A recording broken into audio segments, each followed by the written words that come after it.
'Cause I am yours and you are mine.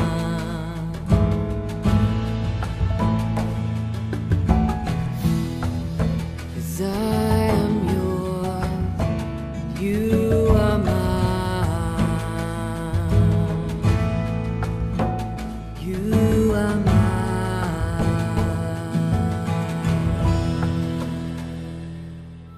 ప్రకటన గ్రంథము 9వ అధ్యాయము 1వ వచనం నుండి 5వ దూత బోర ఊదినప్పుడు ఆకాశం నుండి భూమి మీద రాలిన ఒక నక్షత్రమును చూచితిని. అగాధము యొక్క తాళపు చెవి అతనికి ఇయ్యబడెను. అతడు అగాధము తెరవగా పెద్ద కొలిమిలో నుండి లేచు పొగ వంటి పొగ ఆ అగాధంలో నుండి లేచెను. ఆ అగాధంలోని పొగ చేత సూర్యుని వాయుమండలమున చీకటి కమ్మెను.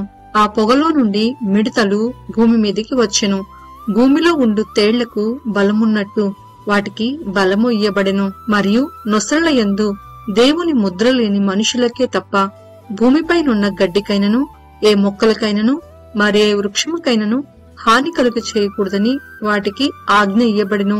మరియు వారిని చంపుటకు అధికారము ఇయ్యబడలేదు, కాని 5 నెలల వరకు బాధించుటకు వాటికి అధికారము ఇయ్యబడెను. వాటి వలన కలుగు బాధ తేలు మనుషుణ్ణి కుట్టినప్పుడు బాధ వల్లే ఉండును. ఆ దినములలో మనుషులు మరణమును వెతుకుదురు, కాని అది వారికి దొరకనే దొరకదు. చావవలనని ఆశపడుదురు, కాని మరణము వారి యొద్ద నుండి పారిపోవును. ఆ మిడతల రూపములు యుద్ధమునకు సిద్ధపరచబడిన గుర్రములను పోలియున్నవి. బంగారము వల్లే మరియు కిరీటముల వంటివి వాటి తలల మీద ఉండెను. వాటి ముఖములు మనుష్య ముఖముల వంటివి, స్త్రీల తల వెంట్రుకల వంటి వెంట్రుకలు వాటికుండెను.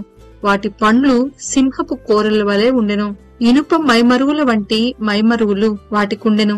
వాటి రెక్కల ధ్వని యుద్ధమునకు పరిగెత్తునట్టి విస్తారమైన గుర్రపు రథముల ధ్వని వలె ఉండెను. తేళ్ల తోకల వంటి తోకలను కొండ్లును వాటికుండెను. 5 నెలల వరకు వాటి తోకల చేత మనుషులకు హాని చేయుటకు వాటికి అధికారముండెను. పాతాళపు దూత వాటిపైన రాజుగా ఉన్నాడు. హెబ్రీ భాషలో వానికి అబద్దోన్ అని పేరు. గ్రీసు దేశపు భాషలో వాని పేరు అపోల్లోయోను. మొదటి శ్రమ గతించెను, ఇదిగో మరి 2 శ్రమలు ఇటు తర్వాత వచ్చును. 6వ దూత బూర ఊదినప్పుడు దేవుని ఎదుట ఉన్న సువర్ణ బలిపీఠము యొక్క కొమ్ముల నుండి ఒక స్వరము యూప్రటీసు అను మహానది యొద్ద బంధింపబడి ఉన్న 4 దూతలను వదిలిపెట్టుమని బోర పట్టుకుని ఉన్న ఆ 6వ దూతతో చెప్పుట వింటిని. మనుషులలో 3వ భాగమును సంహరింపవలనని అదే సంవత్సరమున అదే నెలలో అదే దినమున అదే గంటకు సిద్ధపరచబడి ఉండిన ఆ 4 దూతలు వదిలిపెట్టబడిరి. గుర్రపు రౌతుల సైన్యముల లెక్క 20 కోట్లు. వారి లెక్క ఇంత అని నేను వింటిని. మరియు నాకు కలిగిన దర్శనమందు ఈలాగు చూచితిని. ఆ గుర్రములకును వాటి మీద కూర్చుండి ఉన్న వారికిని నిప్పు వలె ఎరుపు వర్ణము, నీల వర్ణము, గంధక వర్ణముల మైమరువులుండెను. ఆ గుర్రముల తలలు సింహపు తలల వంటివి. వాటి నోళ్లలో నుండి అగ్ని ధూమ గంధకములు బయలువెడలుచుండెను. ఈ 3 దెబ్బల చేత అనగా వీటి నోళ్లలో నుండి బయలువెడలుచున్న అగ్ని ధూమ గంధకముల చేత మనుషులలో 3వ భాగము చంపబడెను. ఆ గుర్రముల బలము వాటి నోళ్ల యందును వాటి తోకల యందును ఉన్నది. ఎందుకనగా వాటి తోకలు పాముల వలె ఉండి తలలు కలిగినవైనందున వాటి చేత అవి హాని చేయును. ఈ దెబ్బల చేత చావక మిగిలిన జనులు దయ్యములను చూడను, వినను, నడవను, శక్తి లేనివై బంగారు, వెండి, కంచు, రాయి, కర్రలతో చేయబడిన తమ హస్త కృత్యములైన విగ్రహములను పూజింపకుండా విడిచిపెట్టునట్లు మారు మనసు పొందలేదు. మరియు తాము చేయుచున్న నరహత్యలను, మాయమంత్రములను, జారచోరత్వములను చేయకుండానట్లు వారు మారు మనసు పొందిన వారు కారు. ప్రకటన గ్రంథము 10వ అధ్యాయము 1వ వచనం నుండి. బలిష్ఠుడైన వేరొక దూత పరలోకము నుండి దిగివచ్చుట చూచితిని. ఆయన మేఘము ధరించుకొని ఉండెను. ఆయన శిరస్సు మీద ఇంద్రధనుస్సుండెను. ఆయన ముఖము సూర్యబింబము వలెను, ఆయన పాదములు అగ్నిస్తంభముల వలెను ఉండెను. ఆయన చేతులు విప్పబడి ఉన్న ఒక చిన్న పుస్తకముండెను.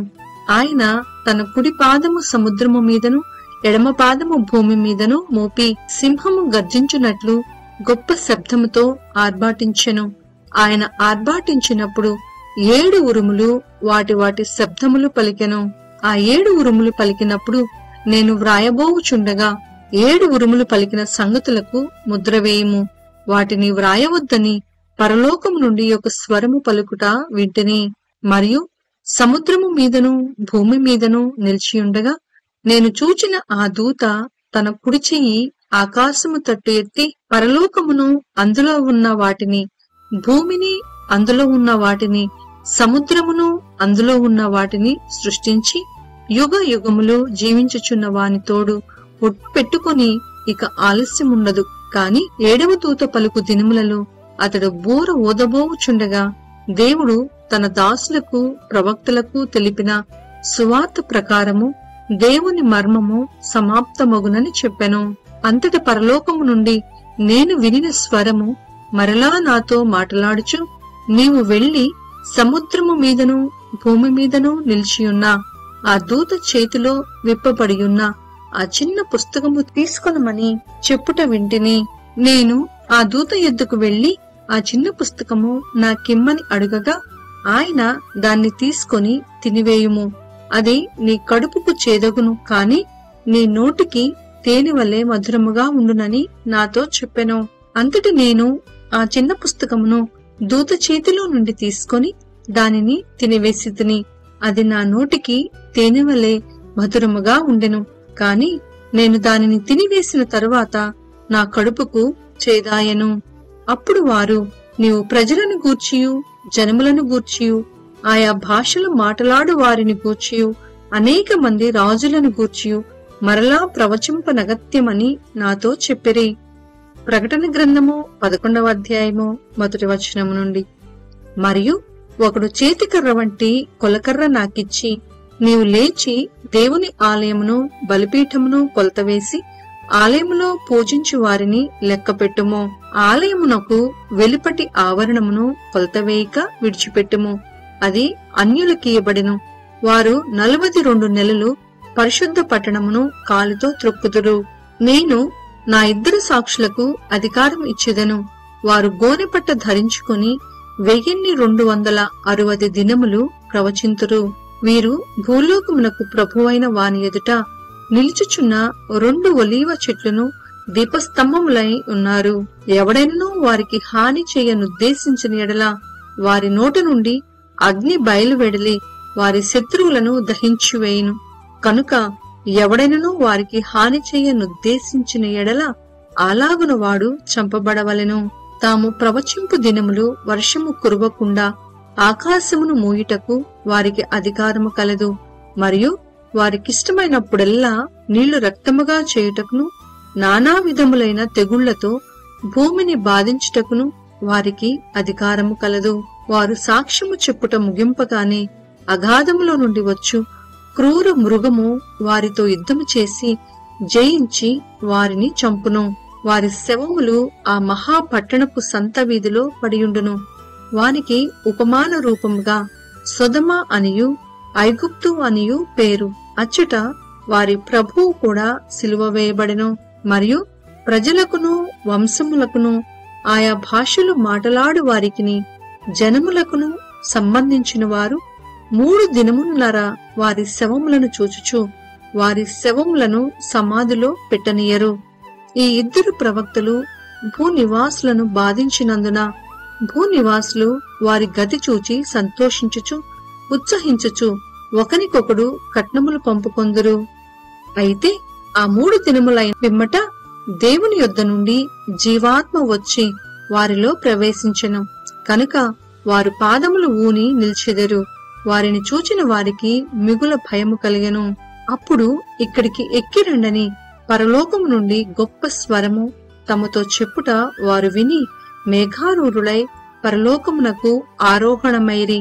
వారు పోవుచుండగా వారి శత్రువులు వారిని చూచిరి. ఆ గడియలోనే గొప్ప భూకంపము కలిగినందున ఆ పట్టణములో 10వ భాగము కూలిపోయెను.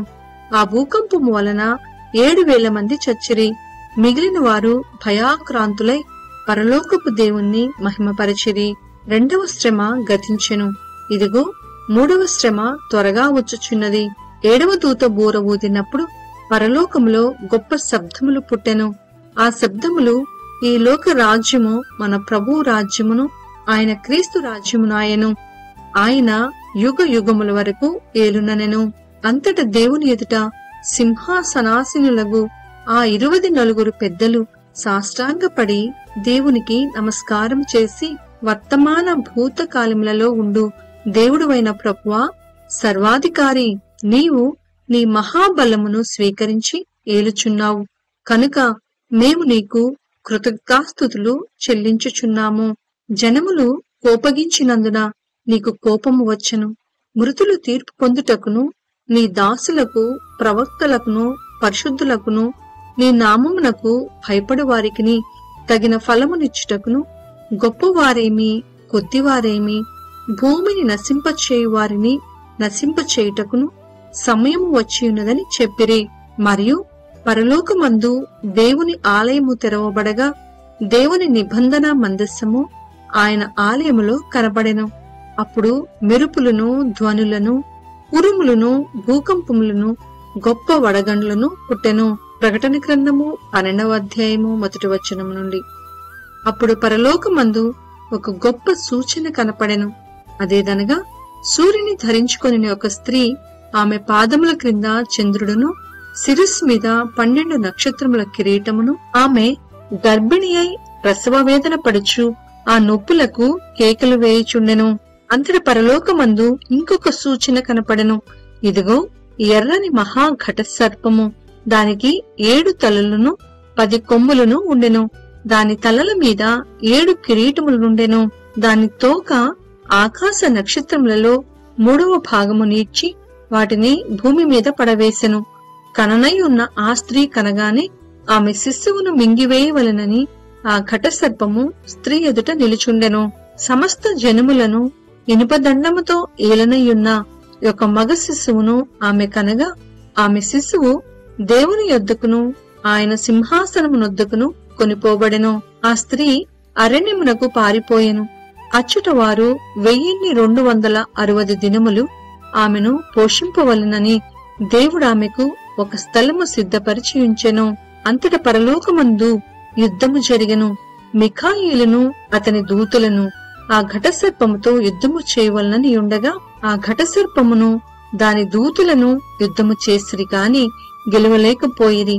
కనుక పరలోకమందు వారికిక స్థలము లేకపోయెను. కాగా సర్వలోకమును మోసపుచ్చుచు అపవాది అనియు సాతాననియు పేరుగల ఆది సర్పమైన ఆ మహా ఘట సర్పము పడద్రోయబడెను.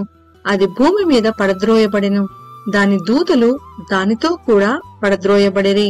మరియు ఒక గొప్ప స్వరము పరలోకమందు ఈలాగు చెప్పుట వింటిని, రాత్రింబగళ్ళు మన దేవుని ఎదుట మన సహోదరుల మీద నేరము మోపువాడైన అపవాది పడద్రోయబడి ఉన్నాడు.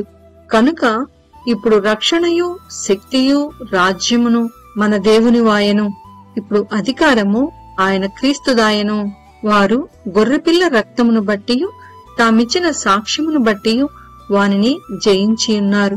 కాని మరణం వరకు తమ ప్రాణములను ప్రేమించిన వారు కారు. అందుచేత పరలోకమా, పరలోక నివాసులారా ఉత్సహించుడి. భూమి సముద్రమా, మీకు శ్రమ.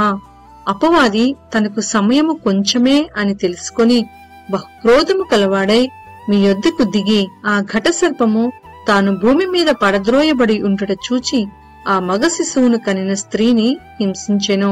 అందువలన ఆమె అరణ్యంలో ఉన్న తన చోటికి ఎగురునట్లు గొప్ప పక్షిరాజు రెక్కలు 2 ఆమెకు ఇయ్యబడెను. అచ్చట ఆ సర్పముఖమును చూడకుండా ఆమె ఒక కాలము, కాలములు, అర్ధకాలము పోషింపబడును.